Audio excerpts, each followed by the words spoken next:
근데 사실 우리 그 십중대계 가운데도 이제 첫째 살생하지 마라, 둘째 도둑질하지 마라, 셋째 음행하지 마라, 넷째 거짓말하지 마라, 다섯째 이제 술을 팔지 마라 하는 데까지가 가장 소중합니다. 근데 오늘날 우리들이 살고 생활해 나가는 데서는 어느 것이 소중하고 소중 안 한 게 없습니다. 그래서 우리가 음계만 하더라도 옛날에 우리나라 이시조선 마렵에 어떤 일이 있었느냐 그러면은 저 강원도 행성고을에 윤시성을 가진 형제분이 살고 있었는데 그 두 형제분은 일찍이 글공부를 해가지고 과거에 응시를 해가지고 두 형제가 똑같이 나란히 과거에 급제를 해서 벼슬길에 올랐는데 이 두 분들의 그 생각 자체가 아주 청빈하고 깨끗하고 비리를 모르는 그런 분들이 구한말 한창 당파 싸움이 심하고 매간매직을 일삼던 그런 시대에 벼슬살이를 해보니까 별로 마음에 들질 않고 합당치를 아니해요. 형제가 함께 이제 벼슬길을 사직하고 이제 고향 향리로 돌아와가지고 그저 산수 이초 낙을 삼고 땅을 파가면서 주경야독으로 낮에는 밭을 갈고 밤이 되면 글 읽어가면서 이제 참 자연을 벗을 삼아 그럭저럭 그렇게 생활하고 있었는데 그 두 형제 가운데 아우되는 윤씨에게는 부인이 절세 미인이라 이 세상에서는 아주 보게 드는 그런 미인이었는데 또 이분이 글을 잘하던 분이었기 때문에 그저 참 세상이 치였고 또 이제 참 무모하면은 서로 둘 내외가 시를 하답해가면서 그렇게 이제 참 낙을 삼고 생활하는 그런 두 부부가 있었어요. 있었는데 어느 땐가 저 평양감사 아들이 강원도 금강산을 한번 구경하게 놀았고 금강산은 뭐 천하의 제일 가는 명산이라 그러고 옛 저 중국 당나라 사람들도 어떻게 금강산이 소문을 듣고 이제 참 가보고 싶었는가. 그러나 가보려고 하니까 오늘날 같이 그 이제 교통이 편리하진 뭐하든 옛날에 평생에 원을 세워도 가보질 못하니까 생전에 어떤 원을 세웠나 그러면 원생 고려국 가야 원컨대 죽어가지고는 고려국에 가가지고 태어나가지고 일견 금강산이라고 금강산 한번 보기가 원이라 그랬어요. 그럴 정도로 중국에까지 소문이 나가는 그런 천하의 명산 금강산이니까 우리나라 사람치고 안 가보고 싶은 사람 누가 있겠어요. 아마 우리 여기 있는 보사님들도 남북 통일이 되면 제일 먼저 금강산 한번 가보고 싶을 낀데 그래 그런 금강산을 소문을 듣고 금강산 구경을 나섰는데 근데 이제 참 뭐 하인들을 데리고 그래 나서는 게 아니고 혼자서 놀이장 하러 이제 참 말걸 타고 가다가 어느 동네 입구에서 쉬게 되었는데 마침 그때 냇가를 내려다 보니까 아주 아리따운 여인 한 분이 냇가에 삼을 헹구고 있는데 거기에 자석에 쇠붙이가 끌려가지고 참 떨어지지를 않았듯이 그러면 이 감사의 아들이 생각이 그 여인에게 끄달려가지고 그만 발길을 뜨지를 못했어요. 그러다 보니까 여자는 삼을 다 헹겨가지고 이제 참 삼버지기를 이고 이제 집으로 가는 뒤태도 그렇게 아름다울 수가 없더라고요. 그래서 어느 집으로 들어가는 걸 가만히 봐주고 있다가 너글 읽은 것이 말이라 길을 뜨질 못하고 둥구나무 밑에서 쉬다가 해가 서강나절이 되니까 그 집을 찾아갔어요. 가가지고 길 가던 나그네가 날이 저물어 가지고 쉴 데가 없어서 하루 저녁 쉬어가기 위해서 왔으니까 하루 저녁 좀 유숙할 수 있도록 선처를 베풀어 달라고 하니까 이 또 윤씨 되시는 분은 선배이기 때문에 또 집에 찾아온 손님이니까 그래 어서 드시라고 들어가서 사랑방에 들어서 그 참 먹고 쉬다가 가시라고 그래가지고 이제 참 그날 저녁에 하루 저녁 쉬게 되었는데, 저녁을 이제 참 그 선비와 감사들이 같이 떡 먹고는 주인이 하는 말이 참 모처럼 이래 손님이 찾아들었는데 죄송하지만 오늘 저녁에는 혼자 좀 쉬셔야 되겠다고. 왜 그러냐 그러면은 우리 집에 오늘 저녁에 친기가 들었는데 요 바로 이웃 동네에 우리 형님이 살고 계시기 때문에 거기 가가 오늘 저녁에 제사를 모시고 새벽녘에 돌아올 점이니까 그래 참 무모하고 심심하지만은 혼자 좀 쉬시라고 그러니까 이 감사 아들로는 평양 감사 아들로는 참 불감청이 고소원이야. 그렇게 이제 참 그 여자를 말이라 못 잊고 참 아름다워 보이가지고 그 여자한테 끄달려가지고 좌석에 새부치 따라오듯이 따라왔는데 그날 저녁 주인 남자가 집까지 비운다 주다 그러니까 얼마나 좋은 일이야. 그래가지고는 이제 참 주인이 떠나가니 곰곰이 아마 이제 3삼는다 그러니까 7, 8일쯤 되실게요. 7, 8일 선선한 이제 참 보름달은 방공 중에 솟아있고 환하게 대낮같이 밝은데 어떻게 하면 저 여자하고 말이라도 한번 걸어보고 어째 수작을 한번 걸어보고 하고 이래 궁굴 저래 궁리를 하다가 보니까 도저히 안 되겠어.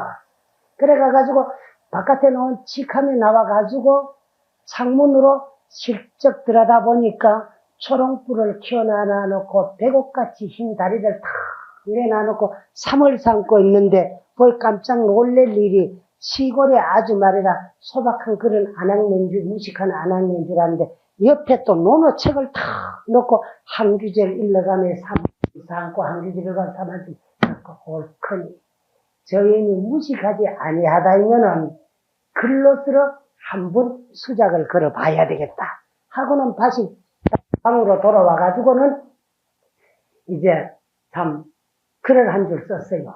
써가지고 뭐 어떻게 썼나 그러면은 소군의 호골도 여산토요 기비의 하용도 마예진이라.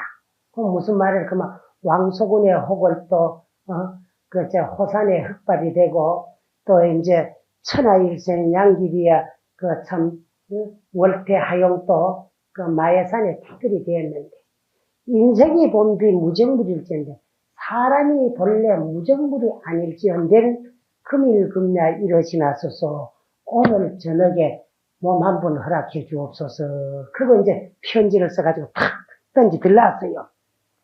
이 여자가 삼삼다가 보니까 참 당신을 그리워하고 사모하고 당신에게 끄달려온 참 남자가 당신에게 참 연정을 품고 보낸 그런 편지야. 그래서 그 뒤에 대고 이제 답을 씁니다.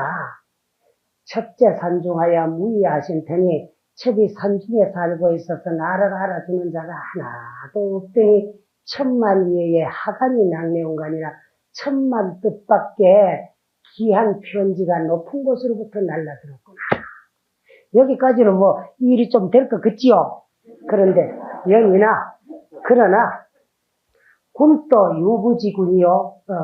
이제 그대도 부인이 있는 남자요. 첩도 유부지첩이니 나도 남편이 있는 몸이 그대도 마누라가 있는 몸이고 나도 남편이 있는 몸이니 막설 비례하고 예의에 어긋나는 말씀 마시고 속속 기정하소서 속히 정신 좀 차리십시오 하는 편지라 이런 글로 뿌렸어.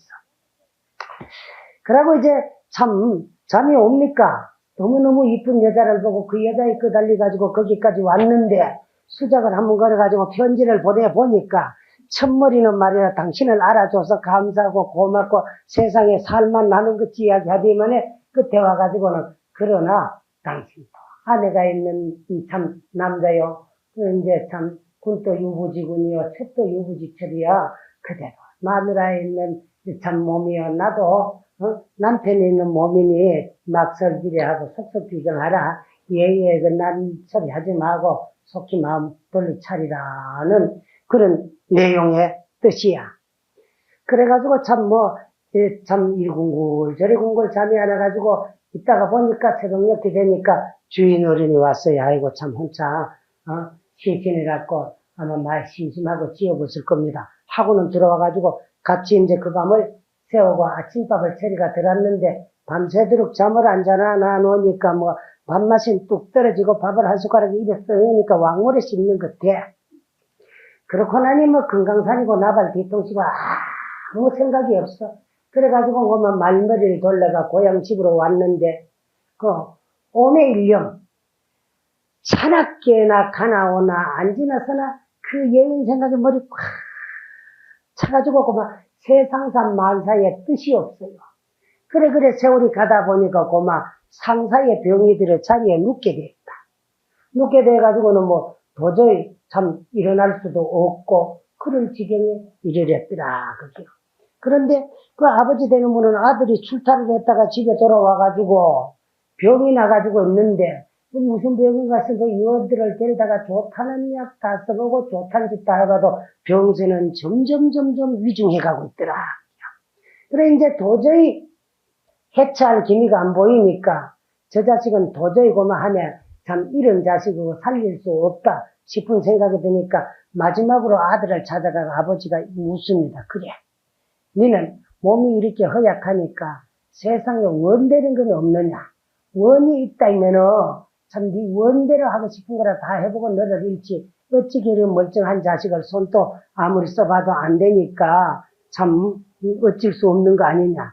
그때서 아들이 하는 말이 사실은 내가 마음에서 난 병이기 때문에 아버지가 아무리 약을 써도 세상에 있는 약으로는 내 병을 참 구할 수가 없습니다. 내가 아버님께 말씀을 드리고 금강산 구경을 간다고 집을 떠났다가 저 강원도 행성지방을 가가지고 이제 어떠한 동네 입구에서 어떠한 아낙네를 만나가지고 그 여인으로 인해서 상사에 얻은 병이지 달리 얻은 병이 아니옵니다. 일찍은 뭐냐 사나이 장부가 돼가지고 말이야 그 하자는 여인 하나 그렇다고 치더라도 내가 애비가 적어도 평년감사야. 그까지 그 시골 촌득이 촌놈 안악녀 그거 하나를 네 소원을 못 이뤄줄까봐 말이야 혼자서 쏘고 날 때가 병이 났단 말이야. 그래 어서 밥 먹고 정신 차리노마 하고는 힘 좋은 관원 며칠을 이제 참 그 여인을 데려잡아오라고 보냈어요.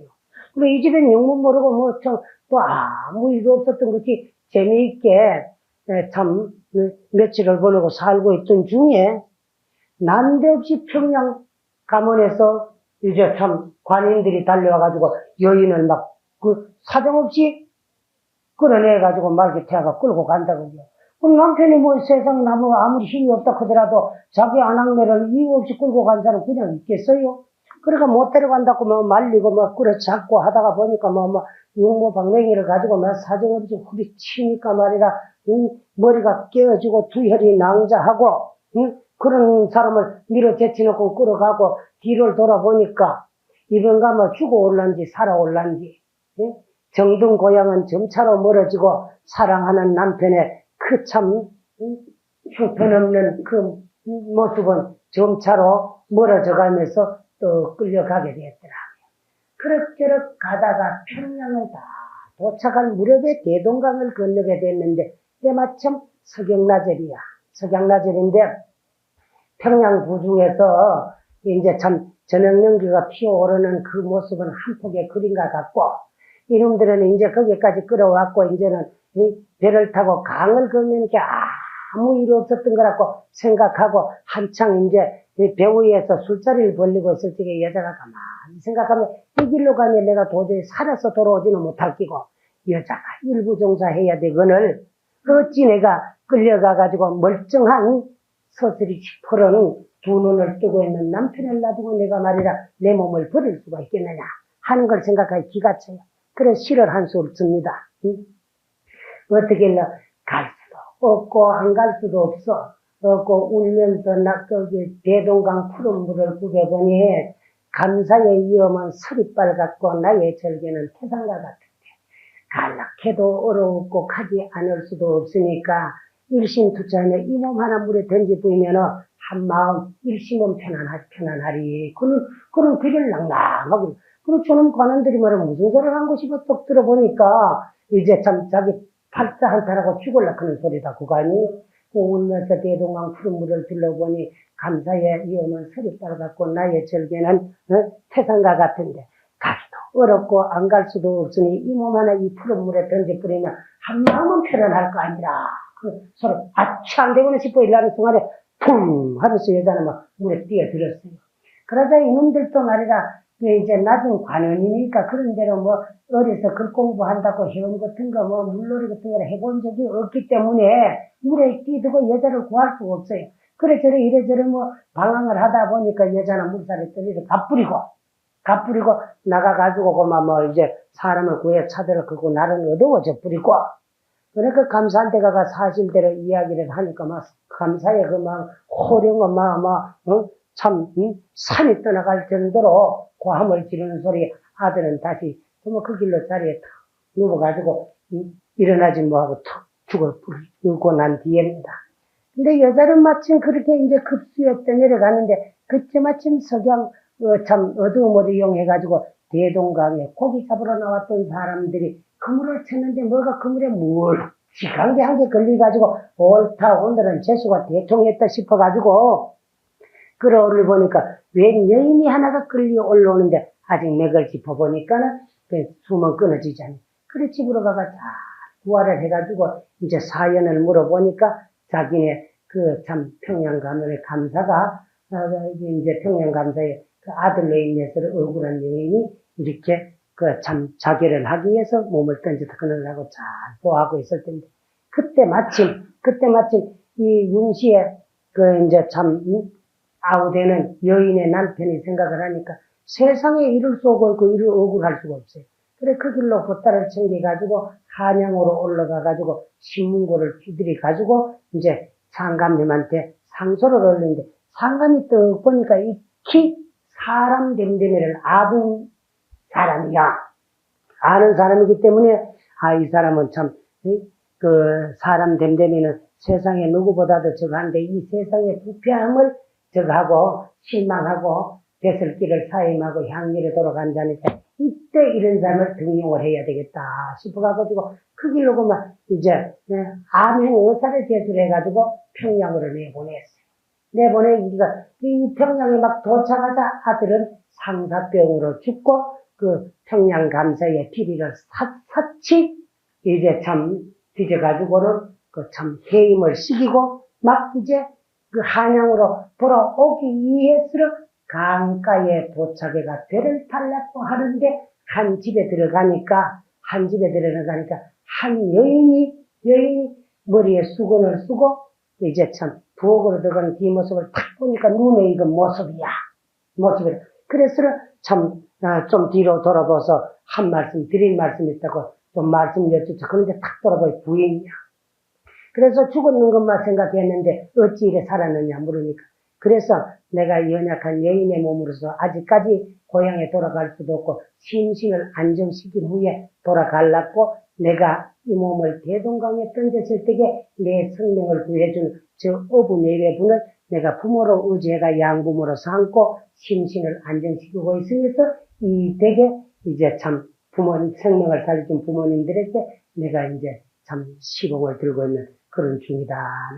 그래서 거기서 부부상봉을 해가지고 남자는 높은 벼슬길에 올라가지고 둘이서 그래 재미있게 오손도손 잘 살더라는 겁니다. 그래서 만약에 그 여인의 그날 저녁이라도 당신의 몸을 지키지 못하였다면 그 후에 그런 영광은 잊지를 못할 것이야. 근데 옛날에 우리 한국의 여인들의 정조 관련이라고 하는 것은 이제 목숨과도 바꾸지 아니합니다. 우리나라 여인들이 출가를 할 적에 친정 어머니가 딸의 가슴에 은장도를 치워가지고 채워주는 것은 네가 출가를 해가지고 시집살이 사는 가운데 이 세상 살다 보면 인생 행로에는 어떤 일이 있을는지 모르고 인생한 평생에는 그러니까 어떠한 경우가 닥쳐가지고 이 몸을 지키지 못할 그런 경우에 도달했을 적에는 너 몸을 지키기 위해 가지고 이 칼을 가지고 자결하는 무언의 교육으로 그걸 이제 친정 어머니가 출가하는 딸에게 해주던 거다 하는 겁니다.